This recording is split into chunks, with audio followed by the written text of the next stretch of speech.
దివంగత మాజీ సీఎం జయలలితకు సంబంధించిన బంగారు ఆభరణాలు ఎవరికి దక్కుతాయన్న దానిపై గత కొంతకాలంగా నెలకొన్న ఉత్కంఠకు తెరపడింది. జయలలిత ఆభరణాలకు సంబంధించిన బెంగళూరు కోర్టు కీలక తీర్పు వెలువరించింది. జయలలితకు సంబంధించిన బంగారు వజ్రాభరణాలు పెట్టెలు ఎవరివి, అవి ఎవరికి దక్కుతాయి అనే దానికి సంబంధించి బెంగళూరు కోర్టు కీలక ఆదేశాలు జారీ చేసింది. ఆ బంగారు ఆభరణాలను తమిళనాడు రాష్ట్ర ప్రభుత్వానికి అప్పగించాలని నిర్ణయించింది.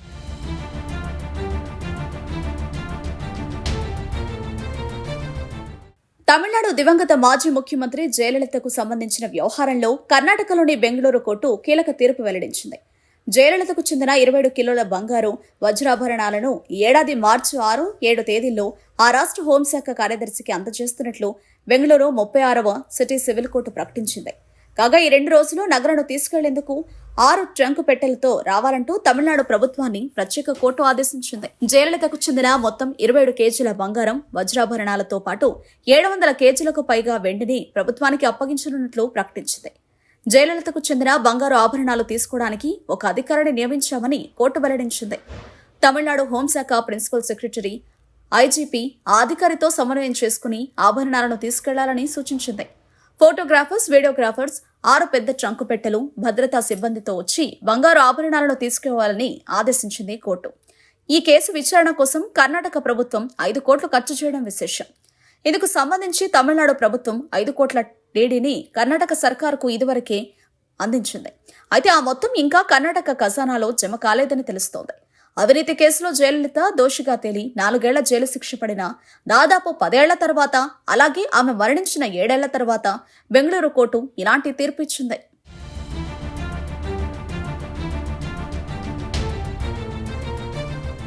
అక్రమ ఆస్తుల కేసులో జయలలితకు 2014 సంవత్సరంలో బెంగళూరు కోర్టు 4 ఏళ్ల జైలు శిక్ష, 100 కోట్ల జరిమానా విధించింది. జయలలిత నివాసాల నుంచి స్వాధీనం చేసుకున్న వస్తువులను ఆర్బీఐ, ఎస్బీఐ లేదా బహిరంగ వేలం ద్వారా విక్రయించారని స్పష్టం చేసింది.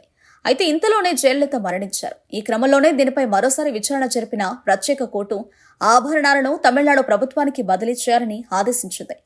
అక్రమార్జన కేసులో 1996లో చెన్నైలోని జయలలిత నివాసం నుంచి స్వాధీనం చేసుకున్న వస్తువులన్నీ ప్రస్తుతం కర్ణాటక ప్రభుత్వ ఆధీనంలో ఉన్నాయి. కర్ణాటక ప్రభుత్వం ఆధీనంలో ఉన్న వాటిలో 7,040 గ్రాముల బంగారం వజ్రాభరణాలు ఉన్నాయి. 700 కిలోల వెండి వస్తువులు ఉన్నాయి. 1.93 లక్షల నగదు ఉంది. కర్ణాటక ప్రభుత్వం ఆధీనంలో ఉన్న వాటిలో 740 ఖరీదైన చెప్పులున్నాయి. 11,344 పట్టు చీరలు, 250 శాలువాలు, 12 రిఫ్రిజిరేటర్లు, 10 టీవీ సెట్లు, 8 విసిఆర్లు, 1 వీడియో కెమెరా, 4 సీడీ ప్లేయర్లు, 2 ఆడియో డెక్, 24 2-in-1 టేప్ రికార్డర్లు, 1040 వీడియో క్యాసెట్లు, 3 ఐరన్ లాకర్లు ఉన్నాయి.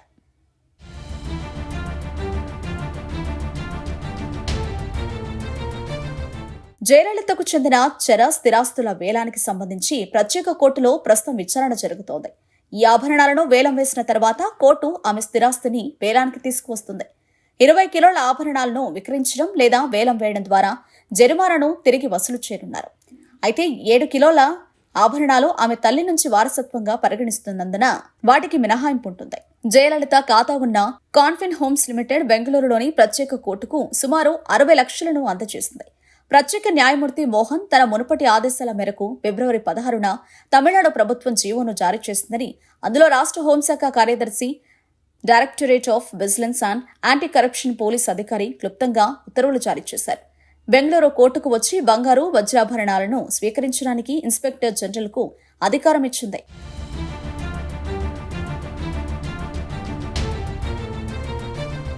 జయలలితకు చెందిన 7 కిలోల సంప్రదాయ కుటుంబ ఆభరణాలు ఆమె మేనకోడలు దీపకు అప్పగించే అవకాశం ఉందని న్యాయ నిపుణులు భావిస్తున్నారు.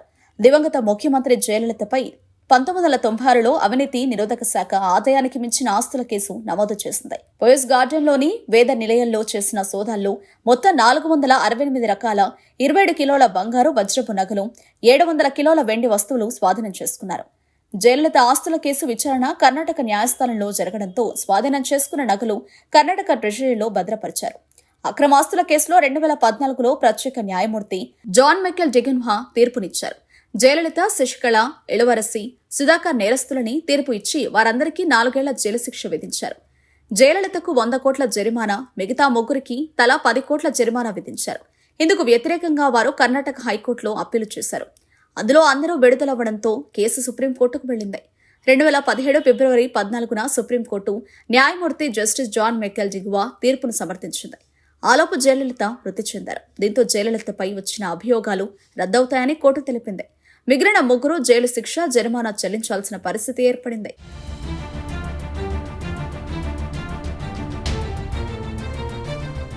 జయలలితకు విధించిన 100 కోట్ల జరిమానా చెల్లించేలా ఆమె ఆస్తులను వేలం వేసేందుకు చర్యలు తీసుకుంటామని కోర్టు ప్రకటించింది. నరసింహమూర్తి అనే సామాజిక కార్యకర్త జయలలిత ఆస్తులు వేలం వేసి వచ్చే ఆదాయం ప్రజా సంక్షేమ పథకాలకు ఉపయోగించాలని బెంగళూరు ప్రత్యేక న్యాయస్థానాన్ని ఆశ్రయించారు. అదే సమయంలో జయలలిత మేనకోడలు స్వాధీనం చేసుకున్న జయలలిత వస్తువుల్లో హక్కు ఉందని అప్పగించాలని పిటిషన్ దాఖలు చేశారు. ఈ నేపథ్యంలో జయలలిత జరిమానా వసూలు చేసేలా న్యాయశాఖ నగలు విక్రయించేందుకు నిర్ణయించింది. 27 కిలోల నగల్లో 20 కిలోలు విక్రయించవచ్చని, 7 కిలోల నగలు సంప్రదాయ వారసత్వ ఆభరణాలని వాటిని విక్రయించకూడదని న్యాయశాఖ నిర్ణయించినట్లు తెలిసింది. ఈ నేపథ్యంలో సంప్రదాయ వారసత్వ నగలు జయలలిత మేనకోడలు దీపకు అప్పగించే అవకాశం ఉందని న్యాయ నిపుణులు భావిస్తున్నారు. అయితే ఏం జరుగుతుందనేది మాత్రం చూడాలి.